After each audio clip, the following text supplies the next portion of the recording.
Hi, my name is Leah Day, and welcome to this video for the Building Blocks Quilt Along. Today I'm here with my husband Josh, and we're stitching out wiggly lines in one of our pinwheel blocks. So getting started with this, how has this one felt in terms of the other pinwheel blocks we've stitched so far this month? Well, I definitely prefer the last design because it was all straight lines. These are curvy lines, and it's a lot harder for me to stay on the lines, as you can see here. However, I'm able to follow the curve while not necessarily staying on the line exactly. So if you didn't have those lines, you think that you would still be able to stitch this? Oh yeah, definitely. I need to have it marked. A little bit marked, some reference lines, that kind of thing. Okay. No, I'd probably mark the whole thing, but I wouldn't feel too bad about going off the lines then. Yeah. Because just for some reason it's harder for me to stay on the line when the lines aren't straight. When they're curving. Yeah. Makes sense. So in this situation, Josh is following that same pattern that I followed, which was to wiggle into the center and then wiggle out, wiggle back into the center, and then do that opposite, this wiggly line all the way out. So he's following the exact same basically set of steps that I followed, and there's minimal travel stitching in this block, so it's going to come together really quickly. And I'd say in comparison to our last design with pebbling, what do you think? Was this a lot faster? Oh, yes, definitely. But that was great. That was probably your most perfect yet. Excellent. great. So this area gets a little dense. Do you have any tips as far as staying on the line or stitching this part? The same thing as last time. Slow down your speed with your pedal foot. Very good. And very, just very go good. slow. And only rotate when you need to.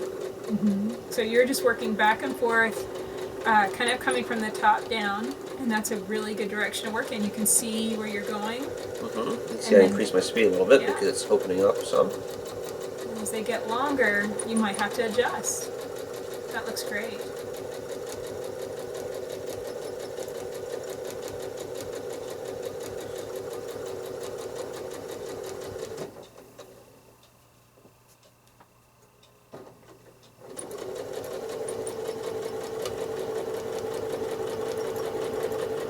Off the line there, but still continuing with the right curving of the U-shapes. They look great. It's one of those things where the lines are really intended to be a guide, an idea of how to stitch the block, but staying perfectly on them, that's a skill in itself. So I wouldn't get too obsessive about it, even if you stitch off the line a little bit, even if you're on this cheater cloth fabric. And for me, this is the most difficult part about this block, working these corners right here, because it's hard to get a grip on To hang on to the it fabric really well. here.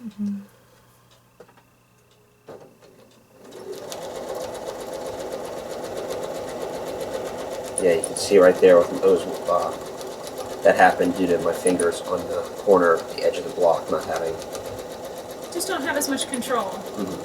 And that's something that I'm definitely listening to. The more I see you stitch, the more I see these corners being a struggle.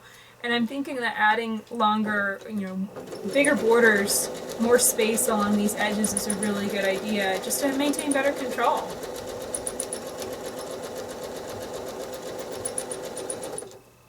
So that's it for this video. The more I watch Josh, the more I realize that those edges of the block can be kind of a problem, and that maybe adding an extra inch or 2 inches of fabric, just add a 2-inch strip around the whole edge of the block.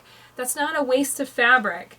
It's actually going to help you maintain better control and stitch quality, and so your block's going to look better. It's not a waste to do that.